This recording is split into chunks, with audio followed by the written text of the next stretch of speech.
नमस्कार दोस्तों, मैं प्रिंस सैनी आपका स्वागत करता हूं हमारे चैनल लर्न एंड ग्रो में। आज हम बात करेंगे magnetic field at the centre of the circular coil carrying current. तो हम एक सर्कुलर कोयल ले लेते हैं इस तरह की, और इसके अंदर हम करंट की डायरेक्शन ले लेते हैं। मान लेते हैं कि जो करंट है वो इस तरह से फ्लो कर रहा है इस कोयल के अंदर। तो एक हम क्लॉकवाइज डायरेक्शन के अंदर ले रहे हैं इसको, और यहाँ से ये करंट इस तरह से जा रहा है। अब हमें क्या करना है, इसके अंदर एक स्मॉल करंट एलिमेंट मानना है, क्योंकि ये जो सर्कुलर कॉइल है हम मान रहे हैं कि स्मॉल करंट एलिमेंट्स की बनी हुई है। तो हम इसके अंदर एक स्मॉल करंट एलिमेंट को मान लेते हैं, और ईच जो एलिमेंट होगा उस तरह का dl लेंथ का होगा। अब देखिए, जो मैग्नेटिक फील्ड निकालना है हमें centre of the circular coil निकालना है। तो हम एक पॉइंट ले लेते हैं सेंटर के अंदर, और इस पॉइंट को मान लेते हैं कि O ये पॉइंट है। अब इस सेंटर पर हमें निकालना है, तो यहाँ पर हम एक स्मॉल करंट एलिमेंट ले लेते हैं, और इस करंट एलिमेंट को हम मान लेते हैं कि ये जो है dl है। तो dl हम इसकी लेंथ ले लेते हैं, और यहाँ से यहाँ तक का जो पोजीशन वेक्टर है इस पॉइंट तक का इस करंट एलिमेंट से, वो हम r ले लेते हैं। और ये जो एंगल है इन दोनों के बीच में वो हम ले लेते हैं 90 डिग्री, यानी कि dl और r के बीच में ये 90 डिग्री हम ले लेते हैं। अब जो करंट एलिमेंट है उसको आप किससे डिनोट करते हैं? IDL से डिनोट करते हैं, क्योंकि ये प्रोडक्ट होता है करंट का, और जो इसकी लेंथ होती है जो भी आपने स्मॉल एलिमेंट लिया है इसकी, तो I इंटू DL, इससे हम करंट एलिमेंट को डिनोट करते हैं। और बियोट-सावर्ट लॉ के अकॉर्डिंग अगर हम मैग्नेटिक फील्ड निकालते हैं किसी भी पॉइंट पर, तो उसका फॉर्मूला था हमारे पास, जो dB था वो क्या था हमारे पास, mu naught by 4 pi I dl cross r, यही था, और डिवाइड में r क्यूब। या फिर आप इसको ऐसे लिख सकते हैं, mu naught by 4 pi I dl sine theta divide by r square. तो कोई भी फॉर्मूला यूज कर सकते हैं। अगर इस क्रॉस प्रोडक्ट को आप हटाएंगे यहाँ से, तो I dl साइन थीटा और नीचे r क्यूब की जगह r स्क्वायर रह जाएगा। तो इस तरह से ये फॉर्मूला था हमारे पास। अब देखिए, जो एंगल है अगर हम थीटा की बात करें तो वो कितना है, 90 डिग्री है। कौन सा? जो करंट एलिमेंट और इस लाइन के बीच में है, जो पोजीशन वेक्टर है इस करंट एलिमेंट से इस पॉइंट O तक का, जहां पर हमें मैग्नेटिक फील्ड को निकालना है। तो थीटा 90 है, तो ये जो इक्वेशन है हमारे पास ये क्या आ जाती है, dB ये आ जाती है हमारे पास mu naught by 4 pi I dl। अब साइन थीटा की जगह 90 पुट करेंगे तो साइन 90 क्या होता है, 1। तो I dl by r square, तो ये हमारे पास आ जाता है। तो ये तो वेक्टर फॉर्म के लिए था, ये ध्यान रखिए। और ये जो था ये हमारा इस तरह से ये dB के इक्वल है। जब आप sine I dl sine theta लिखते हैं तो dB रहेगा, वेक्टर नहीं रहेगा, इसके ऊपर एरो नहीं रहेगा। तो ये इसके लिए है, ये वेक्टर फॉर्म में और वो मैग्नीट्यूड की फॉर्म में। तो इस तरह से हम इसको लिखेंगे। तो हमने यहाँ पर साइन थीटा की वैल्यू पुट की, यानी थीटा 90 पुट किया, तो हमारे पास ये इक्वेशन आ जाती है।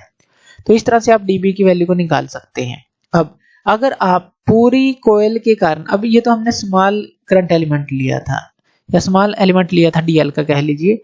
अब आप पूरी कोयल के कारण इस सेंटर पर निकालना चाहते हैं मैग्नेटिक फील्ड, तो आपको क्या करना पड़ेगा, इंटीग्रेशन करना पड़ेगा।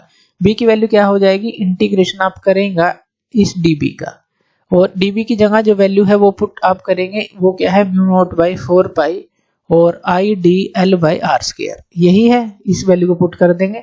अब यहाँ से जो कांस्टेंट टर्म है उनको हम बाहर ले लेंगे, म्यू नॉट I और 4 पाई r स्क्वायर, ये सारा बाहर आ जाएगा। अंदर क्या रह जाएगा, सिर्फ dl।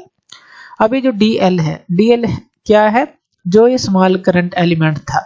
अब ये तो एक सर्कुलर कॉइल है हमारे पास, तो अगर हम इसका इंटीग्रेशन करेंगे तो हमारे पास ये क्या आ जाएगा, तो ये आ जाएगा mu naught I 4 pi r square और इनटू, जब इंटीग्रेशन dl का होगा तो यानी कि एक 2 पाई r, एक पूरा जो इसकी परिधि कह लें या पूरी सरकमफ्रेंस कह लें, ये आ जाएगी circumference of the current loop.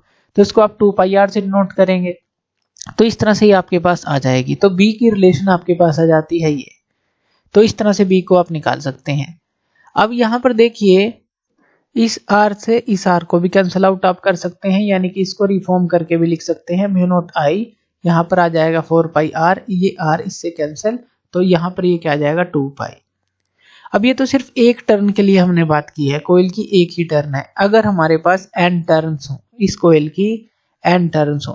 तो यही फॉर्मूला जो है आपके पास क्या आ जाएगा, mu not I divide by 4 pi r into ये आ जाएगा 2 पाई n आ जाएगा n टर्न्स के लिए। तो इस तरह से जो है आप b की वैल्यू को निकाल सकते हैं, n टर्न्स के लिए भी निकाल सकते हैं, और एक टर्न के लिए देखिए हमारे पास ये वैल्यू आ जाती है। तो ये हमारी होती है जो मैग्नेटिक फील्ड है सेंटर ऑफ द, जो हमारे पास एक सर्कुलर कोयल है। अब हम बात करते हैं जो डायरेक्शन ऑफ बी है उसकी, यानी कि डायरेक्शन ऑफ मैग्नेटिक फील्ड है इस कोयल के कारण सेंटर पर क्या होगी और उसके आसपास क्या होगी। तो हम इस तरह से हमने एक सर्कुलर कोयल ले ली।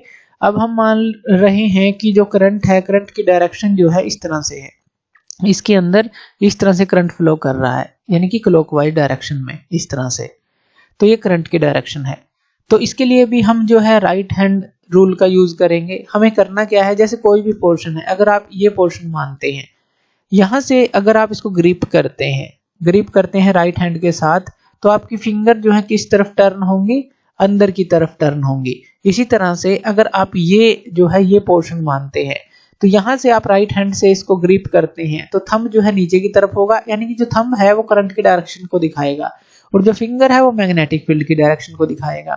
तो यहाँ से जो मैग्नेटिक फील्ड की डायरेक्शन है आपको इस तरह से मिलेगी अंदर की तरफ, और ये जो कंसेंट्रिक सर्कल में मैग्नेटिक फील्ड आपको दिखाई देगा, मैग्नेटिक फील्ड की डायरेक्शन आपको दिखाई देगी। ये आप समझ गए कि ये जो पोर्शन है वो आपको राइट हैंड से ग्रिप करना है और थंब रखना है करंट की डायरेक्शन में। तो जो फिंगर कर्ल होंगी जिस डायरेक्शन में, वही जो है मैग्नेटिक फील्ड की डायरेक्शन होगी।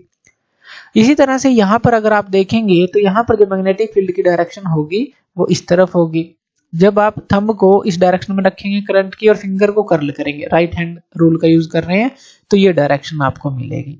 तो यहाँ पर ये क्या देखने को मिला कि यहाँ के लिए ये आउटवर्ड है इस तरफ अगर इसके लेफ्ट में है, और अगर राइट में है ये इनवर्ड है, परपेंडिकुलर टू द पेपर और इनवर्ड।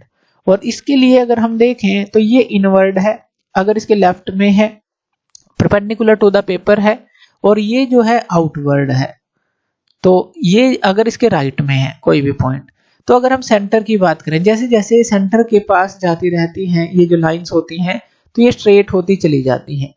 तो हमें जो सेंटर के पास लगभग जो है ये स्ट्रेट लाइंस मिलती हैं मैग्नेटिक फील्ड की।